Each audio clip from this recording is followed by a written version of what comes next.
Hola bandidos, ¿cómo estamos? Welcome to Mel's Magic Official. I'm Magic Mel. This is my angel Charles. Welcome to episode 22 of season 9. I had to meditate on this whether I would take another take because talking about temperance, maybe I should temper the video taking, but you know what? Let's ride the energy because apart from temperance and balance, Libra season is also about flow. And Lord, I had to learn how to flow. I'm still learning it. It's a constant practice. But when the energy is there, follow the energy, feel your way towards the good energy. So I'm just riding this good flow energy, and it says record another video.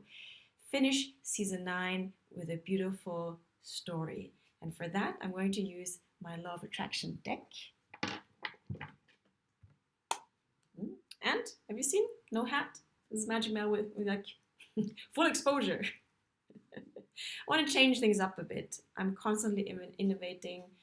I get tired of my own look. I want to switch things up. Why not? One of my big inspirations is David Bowie. I mean, talking about unfolding of one's essence. Huh? Okay. So we had two quite heavy stories last time we used this deck, but everything serves us, especially when we see what is not working, when we are in the wrong path, when we are in the wrong job, in the wrong relationship. All of those experiences can help us reroute to what is more aligned. By more aligned, we can use our feelings, what feels better, what lifts us up, what lights us up. Okay? So the contrast always serves us. If you're not sure what I'm talking about, check out the last episodes where I used the Law of Attraction deck. But now, centering in this one, I'm connecting with your Oscar team. Let's pull a 3-card story. I hope it's going to be 3 cards. What is the beginning of, how does this story start? Thank you very much, Spirit team.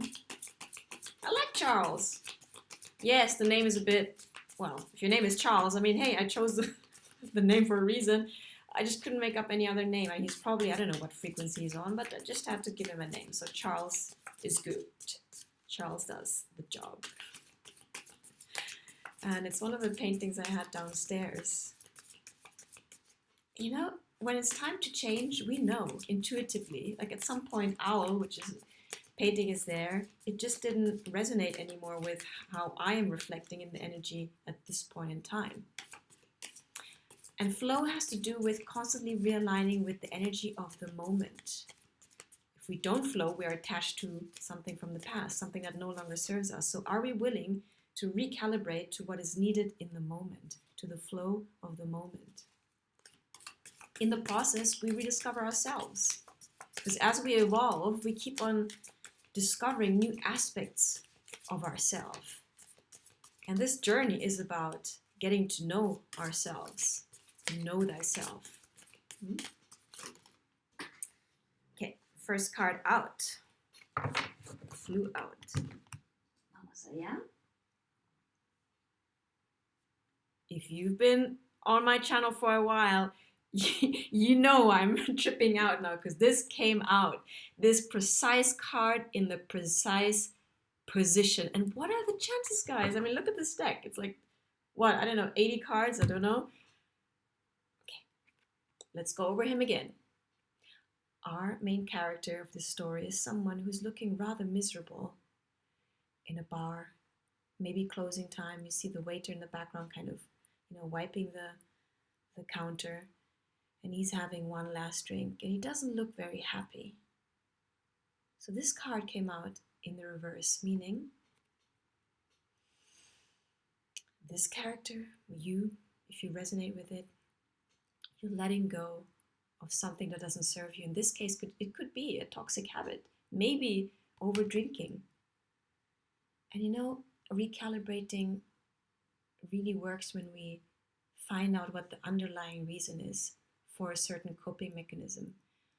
Our coping mechanisms, and that includes all kinds of self-soothing or self-medicating, like alcohol, cigarettes. If you inquire what is underneath that drive, that need, there's usually an aspect of ourselves that wants to soothe us. Maybe not the most constructive way, but it does have a good intention.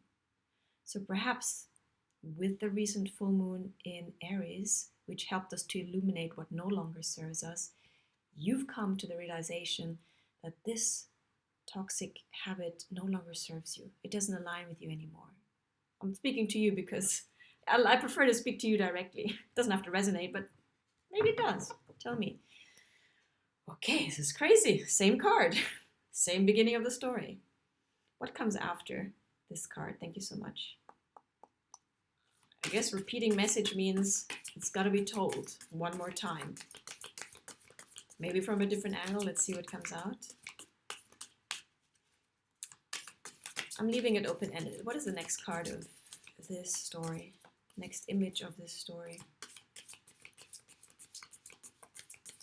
You know, I don't know anyone who hasn't had a major transformation, who didn't go through toxic behavior or a lot of suffering or a lot of pain or a lot of trauma.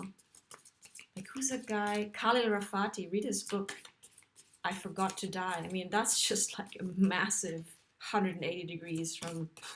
Read his book, I Forgot to Die by Khalil Rafati. But he switched when he hit almost the end of his road. And he had one more chance and he turned it all around. So we can really build on these lessons of having gone through the darkness, of having endured a lot of suffering or trauma. The switch, the pivot happens when we realize that we are the authors of our own story, that it's up to us to write the ending.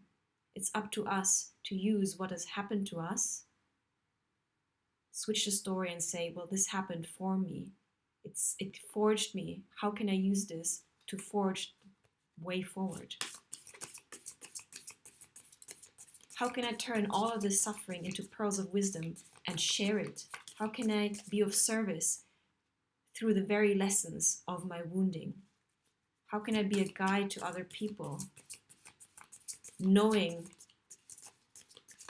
having made my way out of the darkness? You know, if I'm a coach, I always tell you, find the people who resonate with you, and moreover, find the people who have made their way out, who walk the talk, who can empathize, who have the bandwidth of that experience, who don't talk just about the trauma in an abstract way, but who were there with you.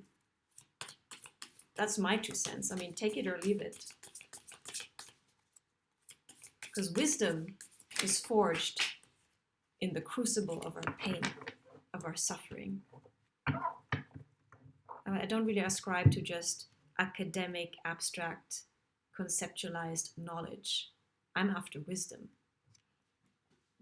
All right, we have a whole bunch of cards here. So I have 2 cards that came out and 1 card that is not uncovered. So that's maybe the mystery card for the end. So let's just go with these. Just go with the flow. Next card is, you know what? I feel this character here saw the light at the end of the tunnel, and that's why he was able to release the toxic behavior. Could be you. Next card. Ooh. Wait, let's look at it upright. You're tired of this push and pull, this inner conflict. I mean, you could spin it and look like maybe they're just like playing around by the sea, but I read it as a tug of war, push-pull energy, inner conflict, where we can't move forward because there's some resistance holding us back. But you've illuminated that inner conflict inside of yourself. Hence, you were able to see the light at the end of the tunnel. Hence, you were able to drop the coping mechanism that perhaps was only a way for you to soothe a much deeper pain, a much deeper wounding. Everything has come to the surface now. And when things come to the surface, we can look at them and heal them. Got 1 last card. Mystery card. There we go. You're able to release your toxic habit because you can see the shadow now. Look at this personaje, this character. He's walking, at night through the fog. Could be like a London scene. And he is perceiving something just at the corner, out of the corner of his eye. And when he turns around, he can see, ooh, there's a demonic creature from the shadows. The thing though is when we actually face our shadows, we realize that it is only an aspect of us that requires the light of our awareness and the light of our love. I mean, light, love, and consciousness is all related. It's all one thing. So this is a time of releasing inner conflict, of seeing the light at the end of the tunnel, of facing your shadows and releasing what no longer serves you. And this is a perfect time because we are in Libra season.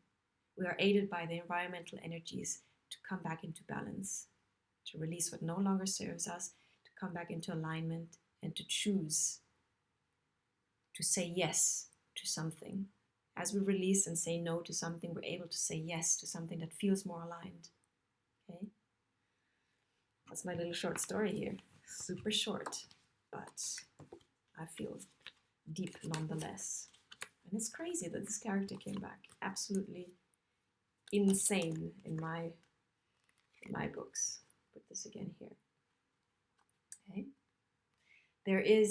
You've seen the light at the end of the tunnel, and you recognize your own shadow. And you know what, guys? There is no light without shadow. So instead of just glaring into the light, let's welcome the shadow to the table. Let's see even what that aspect has to share with us. What does it need from us? Our self-forgiveness, our awareness, maybe just our witnessing. Sometimes we just have to witness something. Sometimes an aspect of us just wants to be seen in order to be liberated and reintegrated into the light. This is the last episode of this season, season 9. And something beautiful is coming up for season 10. So fasten your seatbelts.